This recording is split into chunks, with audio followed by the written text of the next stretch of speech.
ભાવનગરમાં નકલી દારૂ કૌભાંડમાં પકડાયેલા આરોપીઓના રિમાન્ડ મંજૂર કરાયા। ભાવનગર એસએમસી દ્વારા કુલ 13 આરોપીઓને કોર્ટમાં રજૂ કરવામાં આવ્યા હતા। પોલીસ દ્વારા આરોપીઓના 14 દિવસના રિમાન્ડ માંગવામાં આવ્યા હતા। જો કે કોર્ટે તમામ આરોપીઓના 10 દિવસના રિમાન્ડ મંજૂર કર્યા। નકલી દારૂની છેલ્લી બોટલ સુધી પહોંચી શકાય તેવો પોલીસનો ઉદ્દેશ। ભાવનગરના તમામ વકીલો આરોપીના આજરોજ કેસને લડવા મક્કમ બન્યા। ભાવનગરની પ્રજાના હિત માટે એક ઠરાવ પસાર કરી વકીલો પોલીસની કામગીરીને સહકાર આપ્યો। ભાવનગર ડુપ્લિકેટ દારૂ મામલે વધુ એક એલસીબીના પીઆઈને સસ્પેન્ડ કરાયા। ગુજરાતના ડીજીપી દ્વારા ભાવનગરના પીઆઈને સસ્પેન્ડ કરવામાં આવ્યા। અશ્વિન ગોહેલ, જી ન્યૂઝ, ભાવનગર।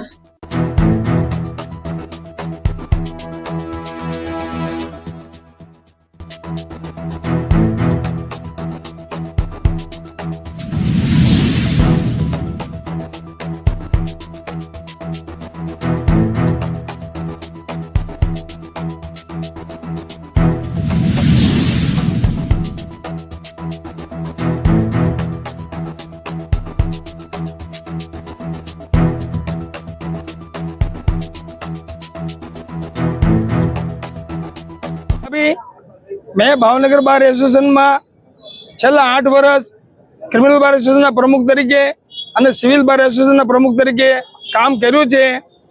આજે જે પ્રશ્ન બન્યો છે અને એ માટેની રિમાન્ડની માંગણી કરવા માટે તપાસ કરનાર અધિકારી અત્યારે કોર્ટ સમક્ષ હાજર થયા છે। હું પણ એ કોર્ટમાં હાજર હતો। અમારા વકીલ મંડળે સ્વૈચ્છિક નિવૃત્તિ લીધી છે કે આ વકીલ મંડળનો કોઈ પણ સભ્ય આમાં રિમાન્ડના કામમાં ડિફેન્સમાં નહીં રહે। એટલા માટે નહીં રહે કે અમારી માનવતા છે, ફી તો અમે ઘણી જગ્યાએથી લઈ શકીએ છીએ। આ કામની અંદર અમે રિમાન્ડમાં નહીં રહીએ એટલે કોઈ પણ ભાવનગર બાર એસોસિએશનના વકીલે વકીલાતનામું મૂક્યો નથી અને વકીલ તરીકે હાજર નથી। તેથી નામદાર કોર્ટે લીગલમાં અમને વકીલોને જે કાયદેસર દેવા પડે એ વકીલને નિમણૂક કરી છે। અમારા ભાવનગરનો એક પણ સભ્ય વકીલાત કરવા માંગતો નથી। અત્યારે એટલા માટે કે રિમાન્ડ ચાલુ છે, તપાસ ચાલુ છે, તપાસમાં કોઈ અવરોધરૂપ ન થાય અને અમે વકીલ આડખીલી ન બનીએ અને રિમાન્ડ ન મળે એવા અમારા કાયદાકીય નોલેજ ધરાવીને કહીએ તો એના કારણે આ ભાવનગર જિલ્લાની તમામ પ્રજાને નુકસાન થાય એમ છે।